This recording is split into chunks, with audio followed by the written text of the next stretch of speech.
Good morning બાળકો. આજે આપણે ગણિત ગમ્મતમાં પ્રકરણ 11 લીટીઓ જ લીટીઓ. આજે આપણે લીટીઓ વિશે સમજ મેળવીશું. પ્રકરણ 11 લીટીઓ જ લીટીઓ. આજે આપણે લીટીઓની સમજ મેળવીએ. તો આ કઈ લીટી છે? ઊભી લીટી. આને શું કહેવાય? ઊભી લીટી. ઊભી લીટી. બરાબર. તો આને કઈ લીટી કહેવાશે? ઊભી લીટી. હવે આ કઈ લીટી છે? આડી લીટી. આડી લીટી. આને શું કહેવાય? આડી લીટી. હવે નીચે ત્રાંસી લીટી. કઈ લીટી કહેવાશે? ત્રાંસી લીટી. બંને છે ત્રાંસી લીટી. ત્રાંસી લીટી. તો આગળ આપણે કઈ લીટી જોઈ? ઊભી લીટી. ત્યાર પછી આડી લીટી અને નીચે છે ત્રાંસી લીટી. બરાબર. સૂચના પ્રમાણે કરો. હાથથી દોરો. તો હાથથી ઊભી લીટી, આડી લીટી અને ત્રાંસી લીટી દોરવાની છે. તો આગળ આપણે શીખી ગયા. આડી લીટી કોને કહેવાય? ઊભી લીટી કોને કહેવાય? તો અહીંયા ઊભી લીટી દોરવાની છે. તો અહીંયા આપણે હાથથી ઊભી લીટી દોરીશું. બરાબર. તો આ કહેવાય ઊભી લીટી. બરાબર. આ રીતે હાથથી ઊભી લીટી દોરવાની છે. બરાબર. હવે આડી લીટી દોરીશું. તો આ છે આડી લીટી. અને શું કહેવાય? આડી લીટી. બરાબર. હવે દોરીશું ત્રાંસી લીટી. તો આ છે ત્રાંસી લીટી. બરાબર. આને શું કહેવાય? ત્રાંસી લીટી. શું કહેવાશે? ત્રાંસી લીટી. બરાબર. તો આ છે ઊભી લીટી, આડી લીટી અને ત્રાંસી લીટી. હવે આગળ જોઈશું. હવે આપણે માપપટ્ટીથી લીટીઓ દોરીશું. બરાબર. પહેલાં શેનાથી દોરી? હાથથી. હવે માપપટ્ટીનો ઉપયોગ કરીને લીટી દોરીશું. તો આ રીતે તમે તમારી નોટબુકમાં 3 લીટી શેનાથી દોરવાની છે? પહેલાં હાથથી દોરી. હવે માપપટ્ટીની મદદથી. પહેલાં કઈ લીટી દોરી? ઊભી લીટી. હવે આપણે દોરીશું આડી લીટી. બરાબર. તો આ રીતે તમે પણ દોરજો. હવે છે ત્રાંસી લીટી દોરીશું. સ્કેલની મદદથી આ રીતે ત્રાંસી મૂકવાની છે સ્કેલને. બરાબર.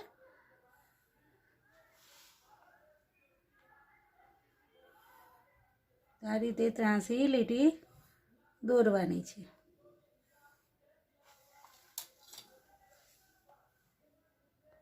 તો પહેલાં કઈ લીટી દોરી? ઊભી લીટી. પછી આડી સ્કેલ રાખીને આડી લીટી દોરી અને પછી ત્રાંસી દોરી. આ રીતે ઊભી દોરવા માટે ઊભી સ્કેલ રાખવાની છે અને આડી દોરવા માટે આ રીતે આડી સ્કેલ મૂકવાની. બરાબર. અને ત્રાંસી લીટી દોરવા માટે ત્રાંસી સ્કેલ મૂકવાની. બરાબર. તો આ રીતે તમે લીટીઓ દોરજો. હવે સૂચના છે કંપાસ બોક્સની કિનારીથી ધારીથી એટલે કિનારી એટલે કે ધારીથી દોરો. તો આપણે હવે કંપાસ લઈશું અને તેની મદદથી કિનારીથી લીટી દોરીશું. તો આ રીતે ઊભો કંપાસ મૂકવાનો છે અને ઊભી લીટી દોરવાની છે. બરાબર. આ રીતે ધીમે ધીમે આગળ લાવવાની અને લીટી દોરવાની. બરાબર. તો આ થઈ ઊભી લીટી. હવે આડો કંપાસ મૂકવાનો છે એટલે આડી લીટી થશે. તો આ રીતે આડો કંપાસ મૂકવાનો અને નીચે કિનારીએ દોરવાનું. બરાબર.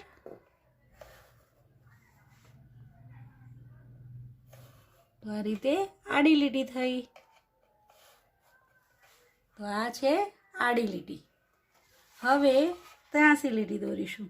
તો આ રીતે ત્રાંસો કંપાસ મૂકીશું અને ત્રાંસી લીટી દોરાશે. બરાબર.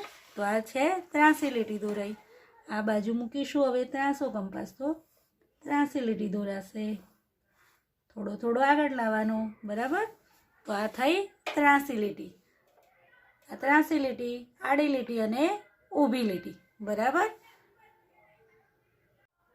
સૂચના છે, નોટબુકની કિનારીથી એટલે કે ધારીથી દોરો.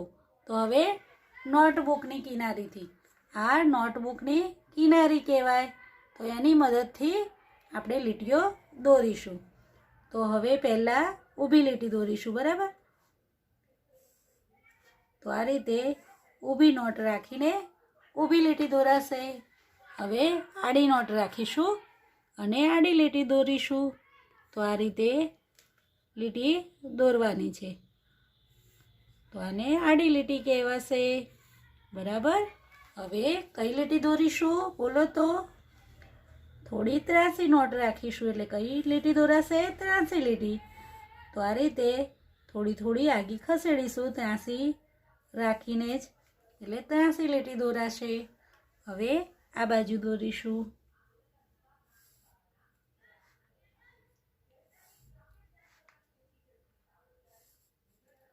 તો આ થઈ ત્રાસી લીટી, બરાબર. ઊભી લીટી, આડી લીટી અને ત્રાસી લીટી. તો તમે ઊભી, આડી અને ત્રાસીની સમજ મેળવીને હવે આગળ જોઈએ. વળાંકો દોરું. તો અહીંયા આપણે ટપકા જોડીને વળાંકો દોરીશું. તો અહીંયા આપણે અર્ધ ગોળાકાર આ રીતે ટપકા જોડીને વળાંક દોરીશું, બરાબર. તો આ રીતે બીજો વળાંક પણ કરીશું.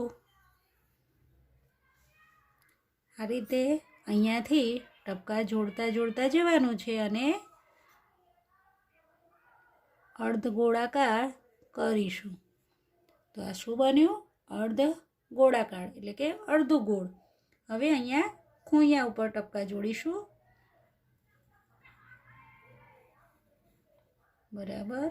આ રીતે અડધું ગોળ પણ બની શકે.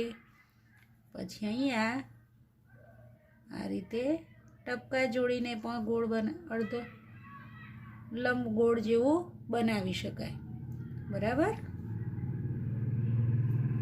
તો આ રીતે અલગ અલગ ડિઝાઇન બનાવી શકાય, બરાબર.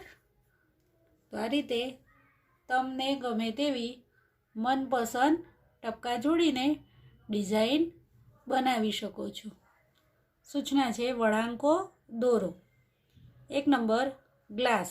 ગ્લાસ એટલે કે પવાલાની મદદથી પણ વળાંકો દોરી શકાય. તો આપણે પવાલાની મદદથી વળાંકો દોરીશું. તો આ શું છે? પ્યાલો, બરાબર, ગ્લાસ. તો આપણે તેની મદદથી વળાંક દોરીશું. તો અહીંયા આ રીતે વળાંક દોરી શકાય, બરાબર. પછી આ રીતે અર્ધ ગોળાકાર પણ દોરી શકાય, બરાબર. પછી આ રીતે રાખીને પણ દોરી શકાય. તો આ રીતે અલગ અલગ વળાંકો દોરી શકાય. હવે વાટકીની મદદથી વળાંકો દોરીશું. તો આ વાટકીનો ઉપયોગ કરીશું. તો વાટકીની મદદથી પણ ગ્લાસની જેમ દોરી શકાય, બરાબર. તો આ રીતે આપણે વળાંકો દોરીશું. પછી આ રીતે પણ દોરી શકાય. આ રીતે નજીક નજીક પણ દોરી શકાય. આમાં નાનો પણ દોરી શકાય. તો આ રીતે અલગ અલગ રીતે વળાંકો દોરી શકાય. એને સામે અહીંયા બીજો સામે પણ દોરી શકાય, બરાબર. તો આ રીતે વાટકીનો ઉપયોગ કરીને અલગ અલગ વળાંકો દોરી શકાય. બંગડીની મદદથી વળાંકો દોરીશું. તો આ બંગડી છે, તેનો ઉપયોગ કરીને આપણે વળાંક દોરીશું. તો અહીંયા અડધો વળાંક દોર્યો. અને એની સામે મૂકીને ફરી પાછો અડધો વળાંક દોરીશું. તો અહીંયા સરસ મજાનો પાન જેવો આકાર બની ગયો. બરાબર. હવે અર્ધાકાર અડધો ગોળ દોરીશું. બરાબર. હવે એ રીતે આ રીતે પણ દોરી શકાય. પછી અહીંયા સામે મૂકીને પણ દોરી શકાય. બરાબર. આ રીતે અલગ અલગ આકારો દોરી શકાય. બંગડીની મદદથી અલગ અલગ આકારો દોરી શકાય. તમને ગમે એ રીતે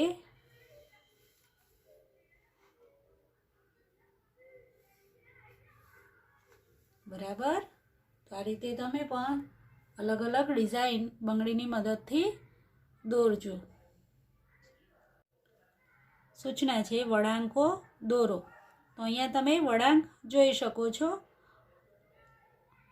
કેવો છે વળાંક? કેવો છે? અર્ધગોળ જેવો છે. તો અહીંયા તમારે આ રીતે પેન્સિલની મદદથી આવો વળાંક દોરવાનો છે. બરાબર. તો આ રીતે ખાનામાં અલગ અલગ વળાંકો દોરવાના છે. હવે નીચે છે ઊંધો ગોળ છે. બરાબર. તો આ રીતે દોરવાનો છે. તો આ રીતે તમારે વળાંકો દોરવાના છે. બરાબર.